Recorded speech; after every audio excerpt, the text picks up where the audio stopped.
I'm alive. Welcome everybody to another episode of FPL Focal. Hope you're all well.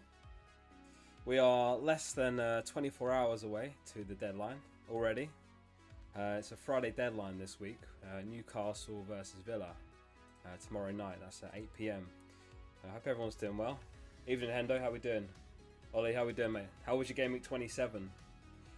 I've hidden my score from here because it wasn't the best Gameweek 27 for me. I finished on 64, but I took a -4, which backfired. I took a punt on selling Bruno to get in Sterling, and obviously Bruno, he wasn't that involved in the City game, but he did get the penalty, and when he scores he tends to get bonus, so he also ended up with the bonus points, finished on 10 points.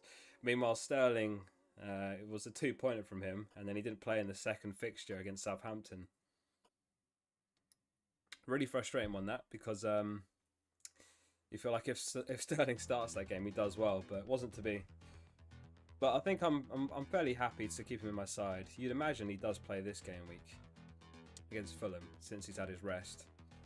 But yeah, hope everyone had a decent Game Week 27. Ollie got 55, unfortunately, mate. Jay Photography, how's it going, mate?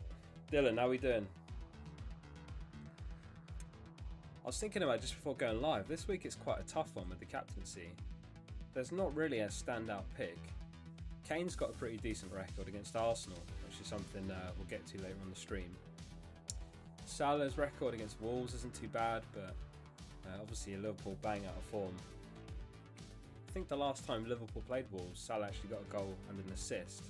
So, I don't know, part of me thinks maybe Liverpool are just right now are cursed at home, but their away record seems to be a lot better. So at the moment I'm leaning towards Salah, but I'm really petrified to not have Bruno, I'll be honest, because I think his effective ownership is going to be pretty high. Oh, Hendo went KDB captain. Smashed it, mate, smashed it. What did he get? 16 points. So 32 just from your captain. Yeah, you're laughing. I could have gone KDB instead of Sterling, and in hindsight I absolutely should have done. It would have meant that I couldn't get Konsa. I would have had to get Veltman instead, and I fancied Villa to keep the clean sheet, and I wasn't sure if Brighton would, and then obviously Brighton didn't keep the clean sheet. Villa did, so I thought at first, oh, maybe I got it right here, but no. Got the pep roulette dead wrong. Sterling was bench second game. Never mind, we move on. 83 with a -4 for Dylan. Another KDB captaincy. He smashed it. 90 points from Hendo with a -4 hit. Insane. Keep it halal. I think Rafinha to Neto is perfect in 31. Yeah, there's a massive fixture swing in 31. I think those that still got their wildcard are going to consider that week, because it's definitely, looking at the fixtures, a good week to activate the wildcard, because the fixtures do turn for a lot of teams.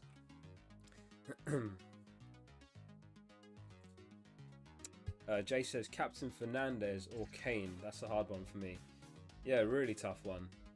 So interestingly tonight, Spurs played in the Europa League and Kane actually scored 2, but he came off in the 84th minute and had an ice pack strapped to his knee. So I don't know if there's an injury there for Kane, or if it's all a show, or if it's just a minor injury. But I was watching the Arsenal game, so I didn't actually see what happened. But I was reading on Reddit just now before going live that that's what happened. So something to monitor with Kane. That would be a disaster if Kane's out for the Arsenal game. I think I'd probably just have to keep hold of him and play my bench, because you want to have him for the blank in 29 regardless. Dylan says thoughts on the Arsenal defence. No, I'm not at all keen on the Arsenal defence. It's a long time since Arsenal kept a clean sheet, if I'm not mistaken. It must be 5 or 6 games ago.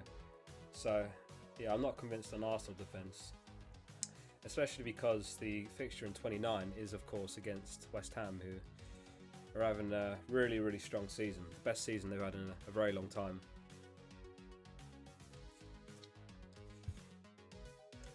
Thanks everyone that has tuned in so far. Good to have you all here. Dylan, Hendo, Jay, Halal, Matt, Ollie, appreciate you all being here. Let's crack on with a quick news roundup. So starting off with Brighton. Unfortunately, a lot of the news is injury news, but starting with Brighton. So Lamptey's had to have surgery on his hamstring. So that operation's done, but his season is also done, unfortunately. So Lamptey's not going to be back till next season. One of the ramifications is that Veltman does emerge as a nailed option for Brighton. He's been playing in mostly a right wing back in that Brighton squad, and I think he's 4.3, and of course he plays in blank Gameweek29. So yeah, he's emerged as an option, a good budget option, good enabler. Another injury, so Danny Ings underwent a scan yesterday, revealing damage to his adductor muscle, and that's going to keep him out for 3 weeks. So he missed the Southampton trip to City, obviously, and he'll also miss this week's game against Brighton, potentially 1 or 2 more games as well. So a really unfortunate one. Has anyone in chat who had Ings for the double? Really, really unfortunate. I fancied Ings to do well, and it was a massive kick in the nuts for him to go off for the 1-pointer. And then for Southampton to win a penalty after he'd gone off injured, which of course Ward-Prowse took instead and scored. And he also scored a penalty in the second game against City, which was yesterday. A little bit more injury news. So Matty Cash will be back in the squad, and El Ghazi's back as well. Jack Grealish, he's been out for a while. He's a lot better, Smith said, but you won't see him at Newcastle. He said it hasn't helped that he's been ill this week, which has kept him off for a couple of days.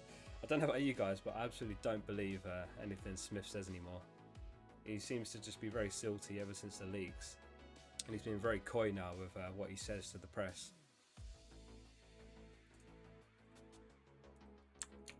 So Moyes was asked if Lingard will be allowed to take the next penalty. He missed the penalty in game week 27. Luckily he scored the follow-up, but it was a pretty poor penalty that Melier saved for Leeds. And regarding whether he'll take the next one, he said, "I'll decide on that. The reason is I wouldn't want the opposition to know exactly who'll be the next taker. I've got some other people who are in contention as well." Lingard and Rice were actually chatting on Instagram, and Rice said, "I'm taking the next one," and Lingard said, "Yeah, don't worry mate, all yours." So I think it will be Rice that takes the next one, but we'll see. So Mourinho gave an update on Bale. He said, "I want to keep the momentum going, but I need to manage him. The communication is very good, and I think he trusts me. The relationship with him is very good, and I think, of course, I'd like to play him 90 minutes in every game, but he can't." Sorry, dog's shuffling around on my lap. Yeah, so Gareth Bale, he's been going off fairly early in most games so far, and we saw that again last game week. And he didn't start tonight in the Europa League, so that's consistent with what Mourinho said there, in that he's kind of manages minutes. Yeah, and as I mentioned, last bit of Tottenham news is Kane came off with an ice pack tonight, strapped to his knee while he was on the bench, so one to keep an eye on there. Hopefully no Kane injury, but we'll see. Jay says, "I love the editing." Appreciate that, thank you. Matt says, "F for Lamptey." Yeah, really a shame the Lamptey injury, because he was a really exciting player to watch as well. He's got such electric pace. And Matt says, "Meanwhile, Adams with the 12-pointer." Yeah, back-to-back goals for Adams. And Southampton have good fixtures, as you say. They blank in 29, but beyond that, they've got pretty solid fixtures, Southampton. I was pretty disappointed to see Forster not start in the City game, because I did start him for the Sheffield game because he played in 26, and he played the Sheffield game, got the clean sheet, but then he was obviously benched against Man City for the second fixture. But to be fair, Southampton conceded 5 anyway, so I suppose it's not like I would have got anything for that anyway, since every 2 goals is a -1.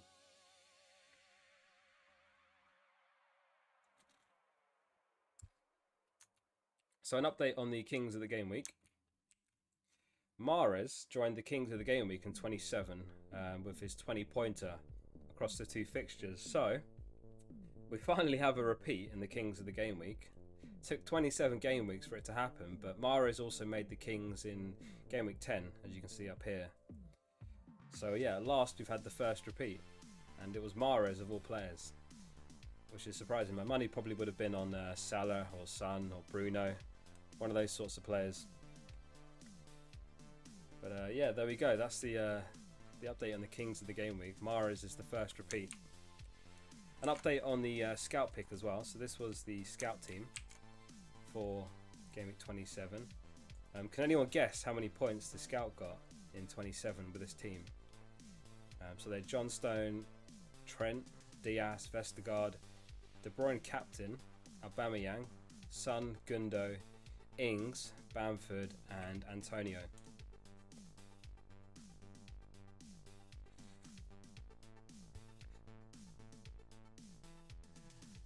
Ings stands out there. He's one of the ones that got a 1-pointer. But Trent as well. Trent got a 1-pointer. Came off the bench in the Fulham game.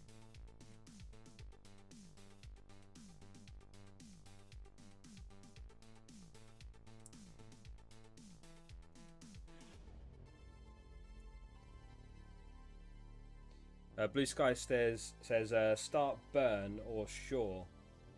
I would start Shaw if I had to pick between them. Shaw's been putting up some pretty ridiculous numbers among defenders. In fact, the best among defenders. So I think it has to be Shaw. And United's clean sheets have been quite difficult to predict. So the clean sheets they've kept so far have come against the traditional top 6. So they're not rolling over smaller teams and keeping clean sheets against them. It seems to be against the tougher sides as well that Shaw's keeping the clean sheet. So I'd probably start Shaw.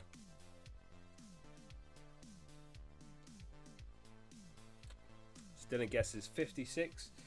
Hussein 79. The scout got, yeah, nailed it.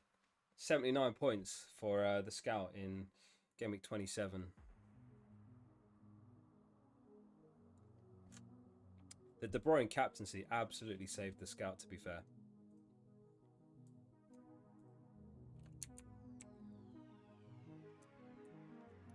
Just going to crack a window. It's absolutely sweltering.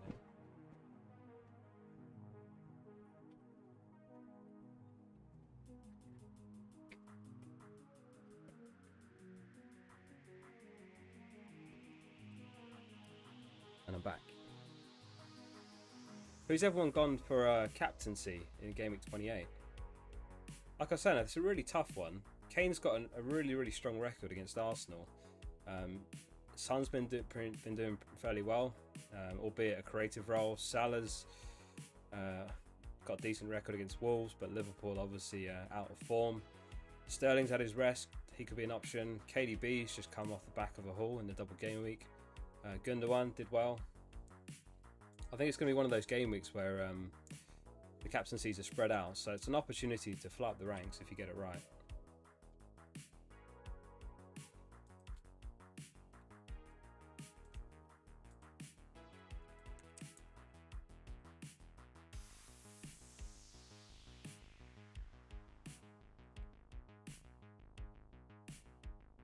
Blue Sky leaning towards Kane. You back him to score in the derby. Yeah, so I think I've got Kane's stats here somewhere. Let's have a look. Yeah, here it is. So this is Kane's record against Arsenal. And now he's played against them 12 times in total. And he's only blanked twice in that time. This is in the league. He's played against them once or twice in other competitions, but this is his league record. So none of these returns are hauls besides all the way back in the 2014-15 season and last season where he got the goal and the assist. So I mean, yeah, the question is whether you can read into this data because it goes back so far, but historically he's never hauled against Arsenal. He has done well. He's got 11 goals and 1 assist, but never a massive haul against Arsenal. But he is in excellent form. 2 goals, 2 assists last game week.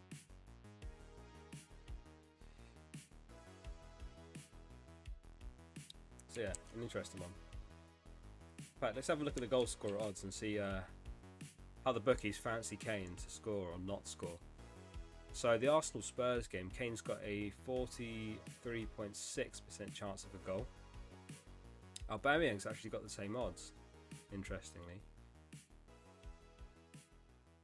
What's also interesting and quite convenient is a lot of players have started to find form that also play in the blank Gameweek 29. So players like Kane, Son, Bale, Aubameyang, all these players starting to find some form just at the right time before blank Gameweek 29 for those that don't plan to use the free hit.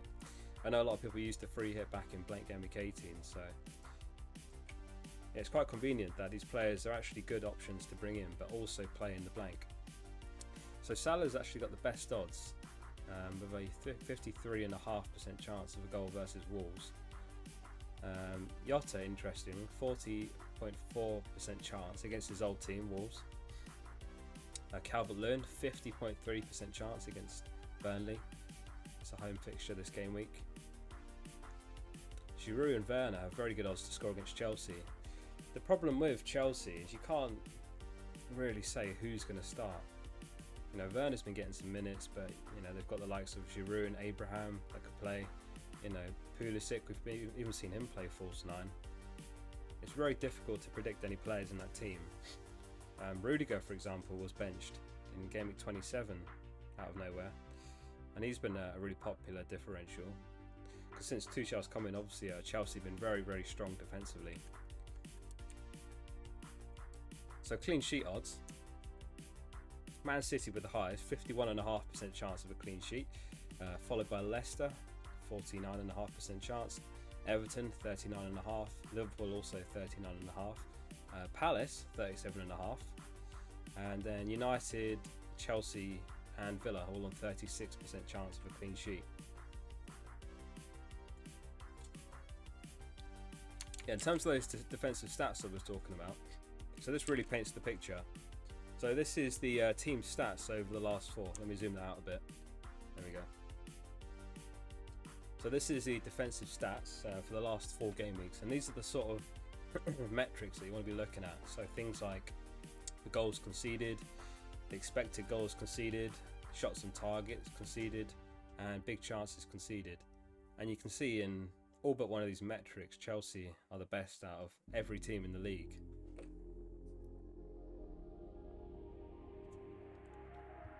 Crazy. So last 4 game weeks, Chelsea have only had 0.2 goals conceded. Absolutely ridiculous. Basically means it would take 5 games for them to concede a goal based on the last 4 game weeks. At the opposite end of the spectrum, so Sheffield, as you'd expect, with high expected goals conceded, shots conceded on target, big chances conceded, and it's kind of consistent with what we've seen. They've had Egan out injured, Basham out injured, O'Connell's obviously been out for the whole season, Jagielka picked up a red card, so he missed the last game. So they're pretty much the whipping boys at the moment. But interestingly, Wolves up there as well.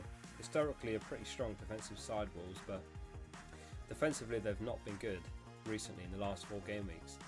And this goes back to what I said, Salah could actually be a differential captain, I think. I don't think many people are looking at Salah because obviously the narrative is that Liverpool are in such poor form, a terrible side. But actually, on the road, they've been okay. It's just at Anfield, really, that they've been poor. So, could work in Salah's favour. And at the moment, he's my captain.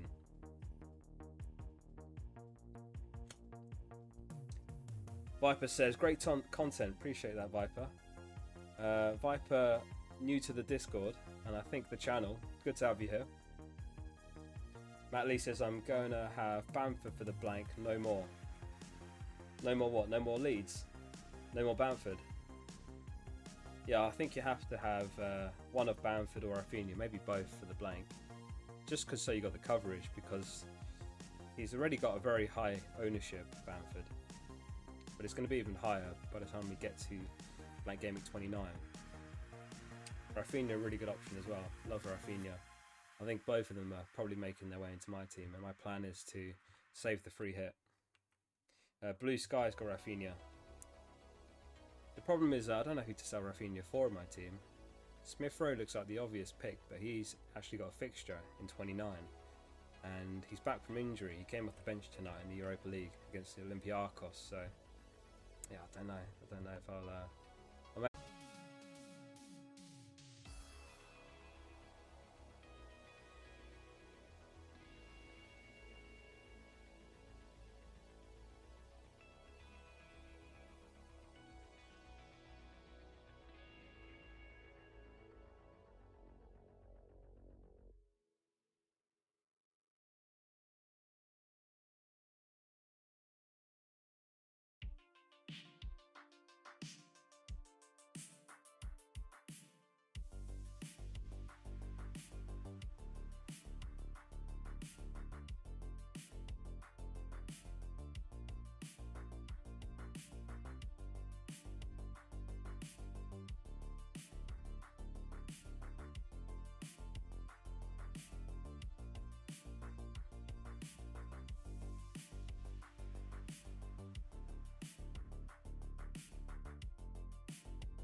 Oh my god, I knew I couldn't make it through a stream without technical difficulties. Hopefully you can hear me now. Yeah, I don't know what happened. I clicked something and then my streamer's software went completely black and I couldn't see anything. I kept talking because I'm live and I have to bloody keep going, don't I? But I didn't know if I was actually live. And then it crashed and then I restarted the application and then the stream was back up and then I was muted. Sorry guys. Thanks for putting up with me. I literally never make it through a stream without bloody technical difficulties. Anyway, I'll just repeat what I was saying. So this is the offensive stats over the last 4 game weeks. So in terms of goals scored, expected goals scored, shots on target, City are top. In terms of big chances, West Ham on top. Again, Brighton up there in terms of expected goals scored and shots on target. It's just unbelievable how much they've underperformed their expected goals and expected goals conceded. But at the opposite end of the spectrum, Palace are bottom for expected goals scored, shots on target and big chances, which is consistent with what we've seen or what we thought while Zaha was out injured. And it's actually something Hodgson alluded to. So he was saying that this was their opportunity to basically prove that we're not completely dependent on Zaha, and they failed to do so. And then here we are, the data backs it up. So Palace have been disappointing.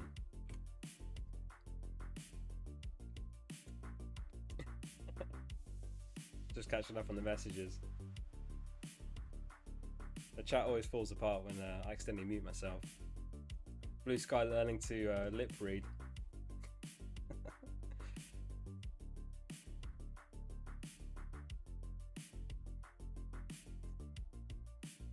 Viper says, not gonna lie, he's my favourite YouTuber already. Oh, Viper. Thank you, mate. Appreciate that.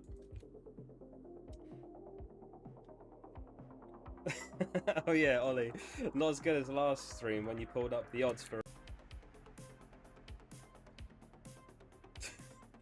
I don't know what's going on with my internet tonight, but I'm having an absolute mare here. It seems to keep cutting out. I'll tell you, once this stream finishes, I'm absolutely putting this one on unlisted. This one's an exclusive stream that once this stream finishes is going to disappear from the internet. I don't know what's going on with the stream cutting out tonight. Anyway, where did we get to? So, we had a look at the Gameweek 27 scout pick earlier. This is the Gameweek 28 scout selection. So we've got Gaeta, Shaw, Pereira, Target, Bruno captain, Mahrez, Mount, Aubameyang, Kane, Richarlison and Iheanacho. Now this has got to be one of the most differential teams the scouts ever picked. What do you guys think about this team? It's honestly unbelievable how differential they've gone this one. I mean, Bruno and Kane obviously quite heavily owned, but besides that, I don't even know if how many of these players are over 10% owned even. But obviously the scout get a free hit every game week, so they can afford to take these punts, and they tend to chuck in the odd punt, but this team is completely differential. So it's something we'll continue to track each week and see how the scout does once game week 28 is wrapped up. Bruno captain scares me a bit as a non-Bruno owner. I'm just hoping, crossing my fingers, crossing my toes, crossing everything, that Sterling can keep up pace with Bruno. So hopefully Sterling has had his rest and he plays in the Fulham game.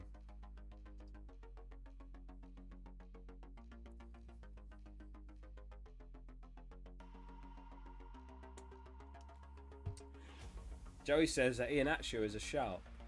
Is there any Leicester fans in the chat? What I'm wondering is he actually nailed? Because I thought he was competing with Vardy and he's not played that consistently recently.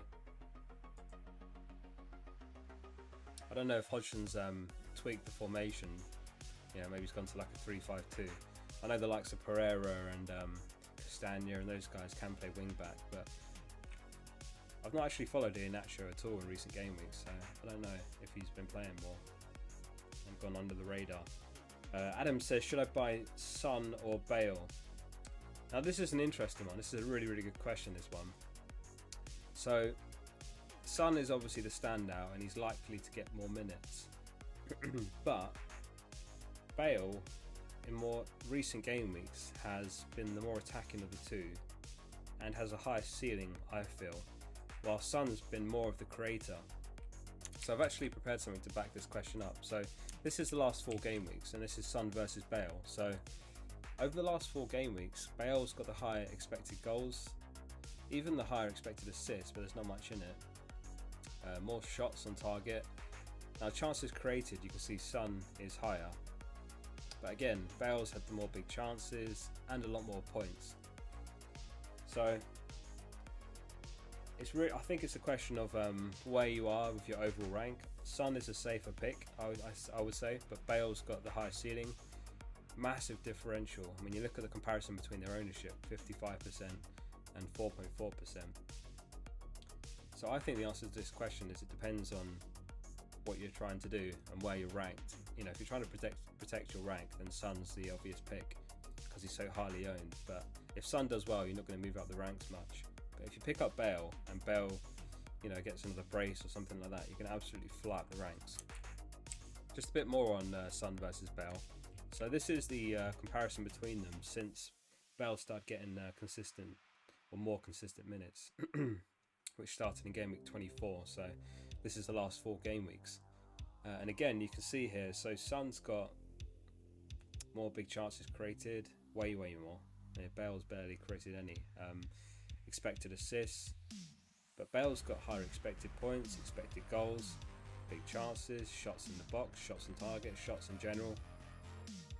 So this kind of points towards what I was just saying there, that it looks like Son's taken a more creative role in recent game weeks, while Bale's the more attacking of the two. My preference, Matt says Bale's photo, yeah. They've still got Bale's photo from before he left to go Madrid. This must be from, yeah, it must be from then, way back, before he had his ponytail. Yeah, but my preference between the two is Son, and I'm quite happy to own Son. But I do like the Bale differential. And I may end up getting Bale. This game week I plan to roll the transfer, and then I'm going to probably make 3 moves in 29 for a -4 and save my free hit, because I think there's probably a better game weeks in the future to use the free hit. Matt makes another good point. He says Son doesn't get injured as much. But he also does point out that Bale didn't start versus Zagreb today. So at the top of the stream we were talking about Mourinho's quotes from his conference, and he was saying in a nutshell that he needs to manage Bale's minutes, which is what he did tonight. So Son and Kane both started tonight in the Europa League, but Bale didn't.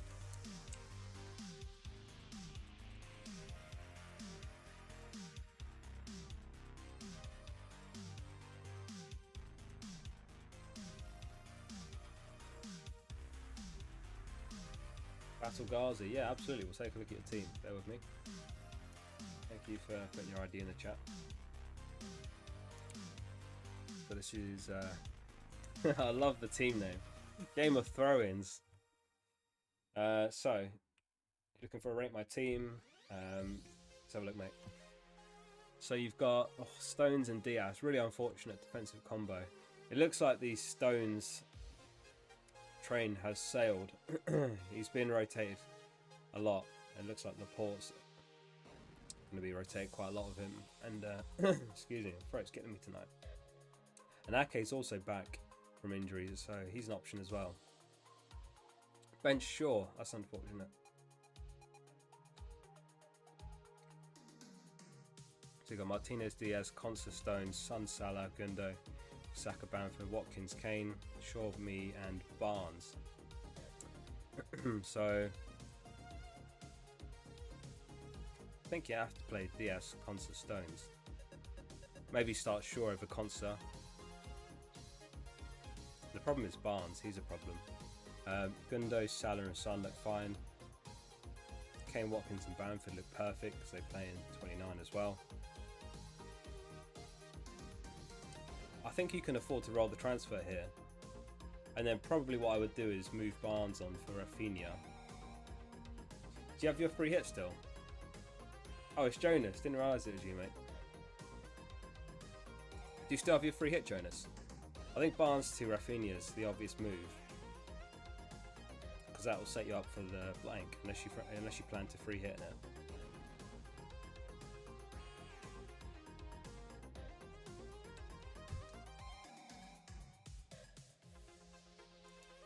Yeah, besides that, it depends if you've got your wildcard as well and when you plan to use it. For example, if you plan to wildcard in 30, then you could afford to move Salah on for someone like Aubameyang as a 1 week pump. Team looks in good shape besides that though. As I say, Stones and Diaz are a problem, so hopefully you still get your wildcards so you've got the option to move one of them on. I think Diaz is the way to go, and then probably double up in midfield with Gundo and KDB. That's what I'm leaning towards once I hit my wildcard. Because the problem is you just can't guarantee who's going to start in defence. Diaz looks like he pretty much will every week, but Stones and Laporte, massively rotation risks.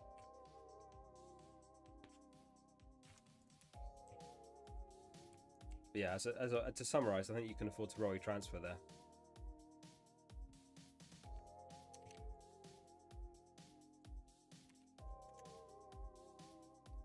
Let's have a look at Blue Sky's team. 74 points for Blue Sky with a -4. These team names. Dyslexia untied. That's a joke on United, right? So Lingard doesn't play against Man United because he's on loan from them. So DCL comes in for you.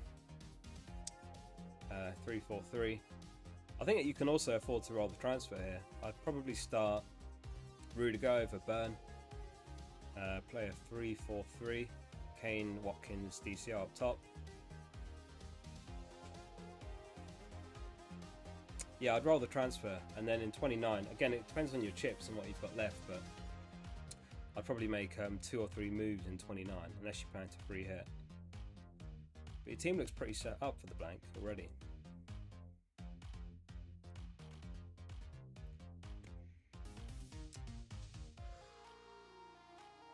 No free hit, Jonas. Yeah, I would roll the transfer.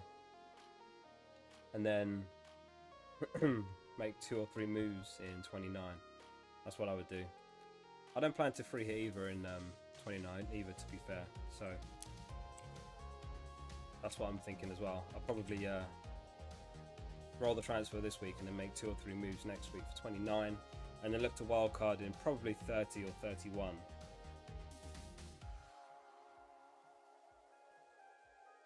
So something new I wanted to measure.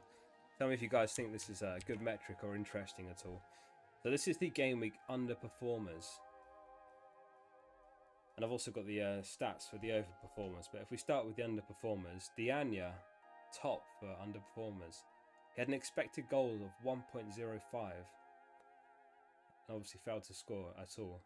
Maja up there, Saka, Bamford, Cody, Martial, Saiz, Pepe, Werner and Torres. Torres, he came off the bench for City and still registered 0.42 expected goals and obviously didn't score.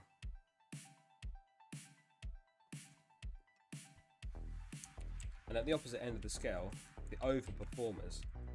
So Mahrez had an expected goal of 0.34 and he scored 2 goals. So a significant overperformance from Mahrez. Kane had an expected goal of 0.9 and he scored 2 again, so 1.1 XG over performance for Kane. Adams, another one, he got 2 goals. He had an XG of only 0.91, so again a massive over performance for Adams.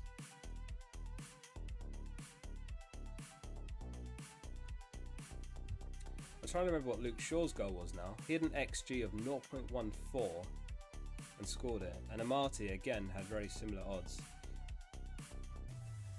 I think I remember Shaw's goal. It was a pretty decent shot, wasn't it? He hit it bottom right corner off the post and in. But yeah, apparently 0.14 XG for the shot he took from the area. No, I haven't covered captaincy yet, Jonas. I mean, my captain is probably going to be Salah, but I've got the expected points in a minute. And then we'll look at the captain poll results as well. In fact, let's do that now. So this is the expected points for game week 28. Vardy's actually top for expected points with 5.69 expected points, followed by Salah with 5.62, KDB 5.4, Bruno's on 5.1, Kane 5.1. So this is what I was going. This is kind of what I was saying at the start of the stream, that there's a lot of options for this game week. There's not a clear standout, which is good because I think the captaincies are going to be quite spread out. Which means if you get it right, there's an opportunity to completely fill out the ranks. I don't have Vardy. I don't have KDB. I've got Salah. So my armband is probably going to be on Salah.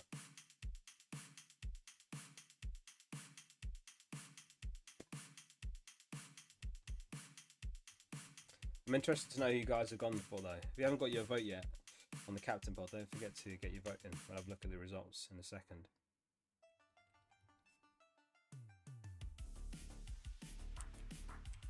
So, captain poll results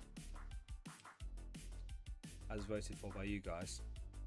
So Kane's actually top on 35 votes, followed by Bruno on 12, Salah's on 8, De Bruyne's on 7, 2 votes for Son, 2 for Gundo, and 2 for Other. Surprised to see Kane so heavily captained actually.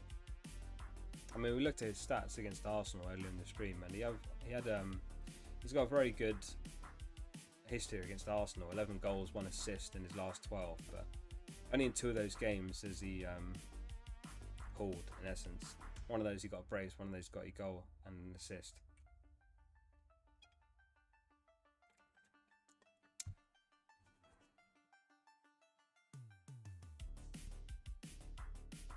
Carl's thinking KDB. Yeah, KDB's a really strong option as well. Only 7 votes for KDB.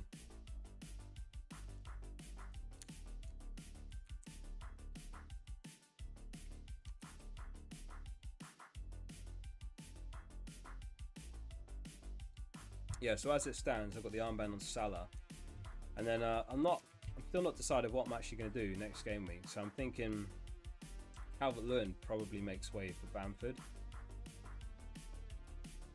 And then beyond that, I'm not sure. I'm thinking maybe Sterling goes for Rafinha.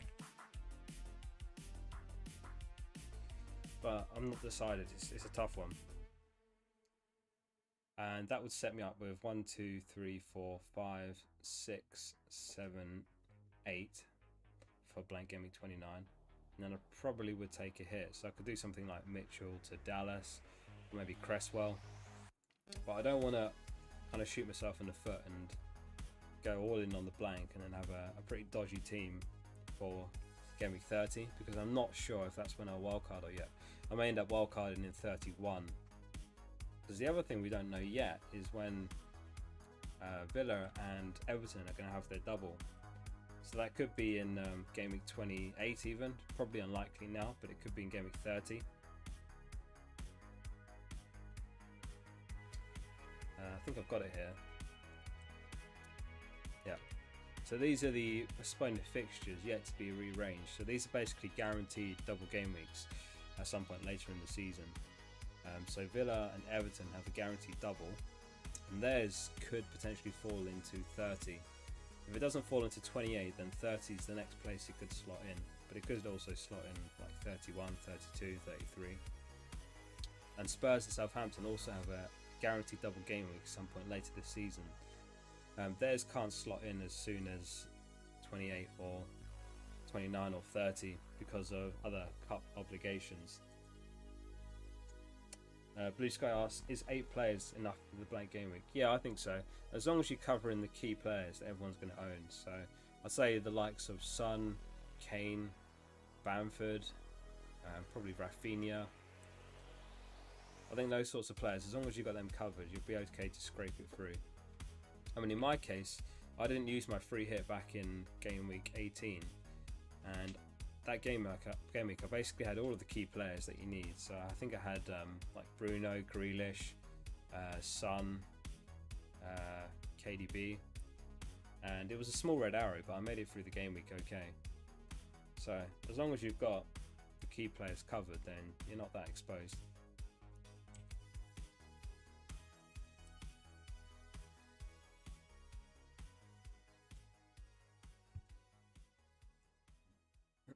Anyway, I'm not going to stick around too much longer tonight. I will be back for a proper stream tomorrow for the deadline. I did just want to do like a post Gameweek 27 stream just to talk about how the game week went, you know, and cover things like the scout results before we head into Gameweek 28. So I appreciate everyone tuning in. Appreciate you all being here. Jonas, Blue Sky, Kyle, Viper, anyone else that I've missed. Don't forget to like the video, and if you're not subscribed to the channel, don't forget to subscribe. I will be back tomorrow, as I say, for a deadline stream. So the deadline is at 6:30 UK time. So I'll be back at 5:30 tomorrow for a deadline stream. Appreciate you all being here. Hopefully see you for the deadline stream. If not, hope you all have a good Gameweek 28. Good luck, and I'll see you on the next one.